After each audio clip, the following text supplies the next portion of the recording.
Estudo do livro Prazer de Viver, de Irmãs Dufaux, pela psicografia de Vanderlei de Oliveira, capítulo 12, Fé, combustível do ato de viver, parte 2. O remorso é abordado nesse capítulo com a devida atenção na culpa, em especial por irmãos também que buscam prender a consciência do homem.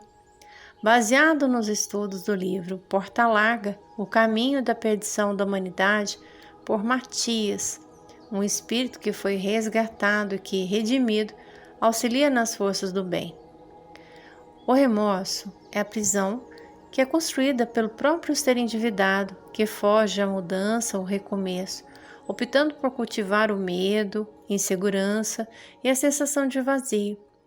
A reação positiva ao equívoco é o arrependimento, que inspira novas condutas, convidando a buscar outros caminhos. Quem de nós não tem a necessidade de rever os caminhos e escolhas da vida? O processo educativo da vida nos condiciona a todo momento a uma reavaliação, que irá garantir um novo ciclo através do auto-amor ou enfrentamento dos desafios que ainda não foram superados devido à resistência mental. A fé é o combustível para esse ato de viver. Te convido então a ter mais prazer de viver. Nos acompanhe nos estudos desse livro maravilhoso de Irmãs Dufaux pela psicografia de Vanderlei de Oliveira. Para adquirir o livro, acesse o link abaixo e também busque entrar e conhecer os nossos grupos no WhatsApp, Telegram, Facebook. Contamos com a tua presença e compartilhando com esse vídeo. Vamos à leitura? Estudo do livro Prazer de Viver, de Irmãs Dufaux, pela psicografia de Vanderlei de Oliveira, capítulo 12, Fé, combustível do ato de viver, parte 2. Indeterminada é a duração do castigo para qualquer falta. Fica subordinada ao arrependimento do culpado e ao seu retorno à senda do bem. A pena dura tanto quanto a obstinação normal. Seria perpétua se perpétua fosse a obstinação. Dura pouco se pronto é o arrependimento. Trecho do Evangelho segundo o Espiritismo, capítulo 17, item 21.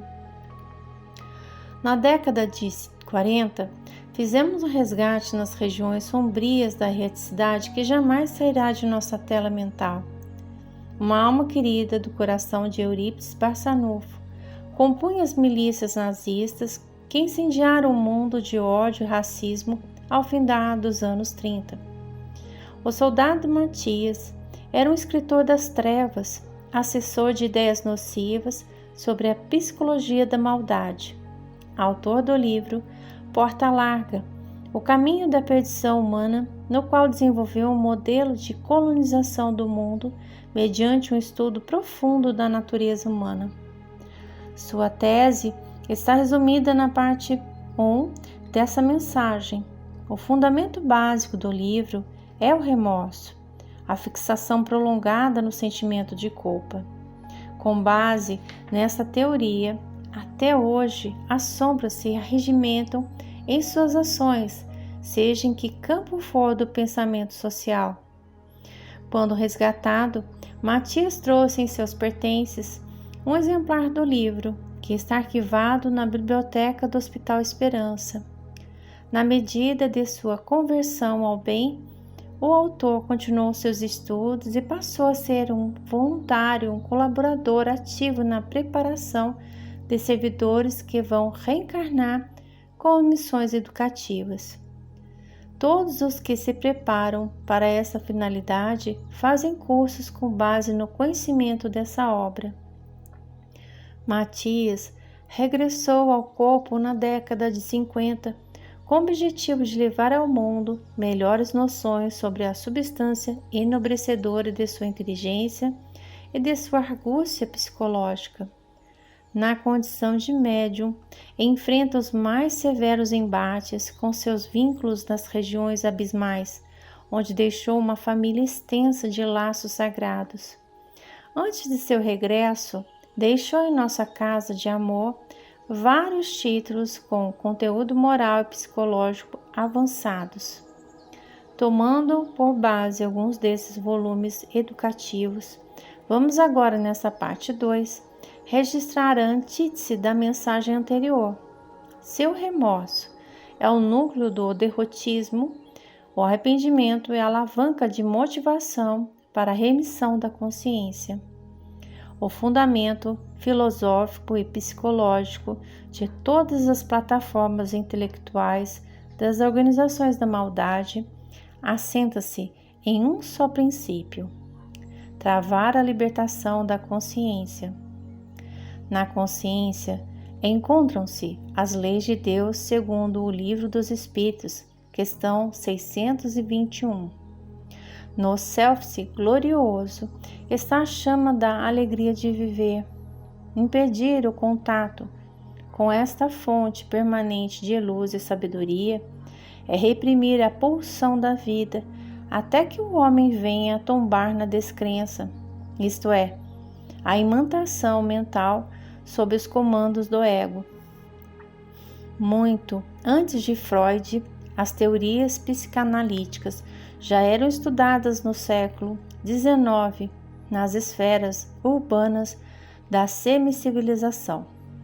O inconsciente, a parte menos conhecida da criatura, tornou-se alvo dos velhos alquimistas e magos que servem a essas hordas, conhecidos como magister, um cargo de honra nas trevas. Esses cultores do domínio psicológico das sociedades mundiais só não previam que a ciência, a tecnologia e a própria noção de Deus, alargadas com as conquistas do século XX, viriam a balançar as estruturas mais secretas de suas teses. Ainda assim, o contingente de almas atingidas no mundo pela doença do remorso é de estarrecer. Diante disso, hoje disseminar roteiros luminosos no desenvolvimento das soluções íntimas em busca de uma vida mais rica de prazeres da alma. No remorso, a doença básica da ausência de sentido corrói os mais firmes propósitos de vitória e progresso do ser humano. As sensações de medo, insegurança e incompletude podem gerar o surgimento da angústia patológica. Sempre que os conteúdos velados do inconsciente forem ameaças ao nosso ego, surgirá a angústia necessária. Os mecanismos de defesa intrapsíquicos decorrem da tentativa de proteção natural a essas ameaças. Todavia, a fuga sistemática, a interiorização ou a descoberta das origens desses avisos angustiantes conduz ao adoecimento emocional e psicológico. O remorso, exatamente o quadro mental da criatura aprisionada em suas próprias criações, que durante longo tempo usou para se proteger ou esconder. Arrepender é o oposto. Significa partir para um recomeço em bases novas. E todo recomeço implica alguma perda.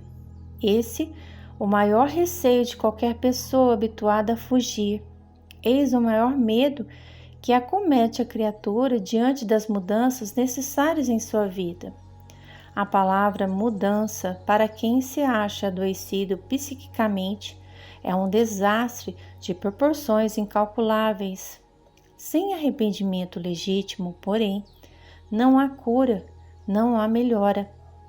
O arrependimento quer dizer, antes de tudo, coragem para dar nova direção à vida.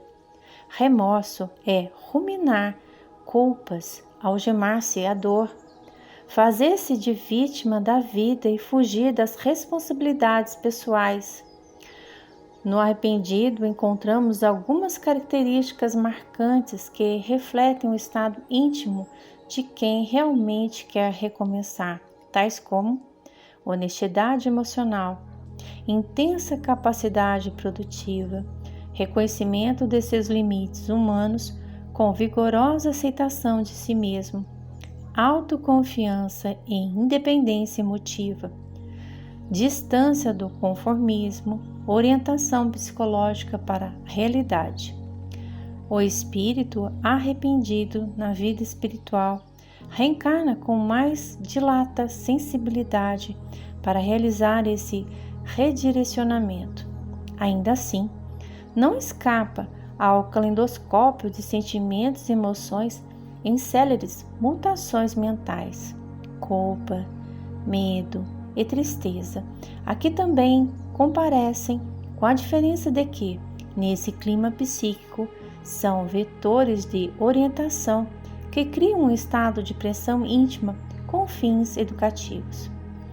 A culpa, sob comando, torna-se motivação para rever crenças e valores, inspirando novas condutas. O medo, ao invés de paralisar, vai trazer um convite para a reflexão dos desafios e testes e como superá-los. A tristeza é a introspecção, algo que centra a mente em si própria, tornando-se igualmente um convite a repensar caminhos e a buscar novas soluções diante de perdas ou situações imprevisíveis. Esse quadro interior configura uma silenciosa expiação que, suportada com resistência mental, enrijece o poder de realização. Porém, resistência sem auto-amor é caminho para a arrogância e prepotência. Com afeto a si mesmo, por meio de cuidadosos costumes de docilidade no tratamento a si próprio e honestidade emocional, a força de realização fortalece a fé, base segura e essencial para a liberdade íntima na aquisição do prazer de viver. A análise sábia de Allan Kardec, em nossa referência de apoio acima, deixa claro, abre aspas, dura pouco, se pronto é o arrependimento, fecha as aspas. A sanção interior é relativa ao ato de arrepender-se. E Jesus, sábio, cuidador de almas, deixou claro o valor do arrependimento ao esclarecer, em Lucas, capítulo 15, versículo 7. Abre aspas. Digo-vos que assim haverá alegria no céu por um pecador que se arrepende, mais do que por 99 justos que não necessitam de arrependimento. Fecha aspas. Somente nesse clima de íntima liberdade e conexão com o self, a criatura consegue qualidade de vida, fazendo do ato de viver um poema de gratidão diária à vida, guardando fé em tudo o que pense, sinta ou faça.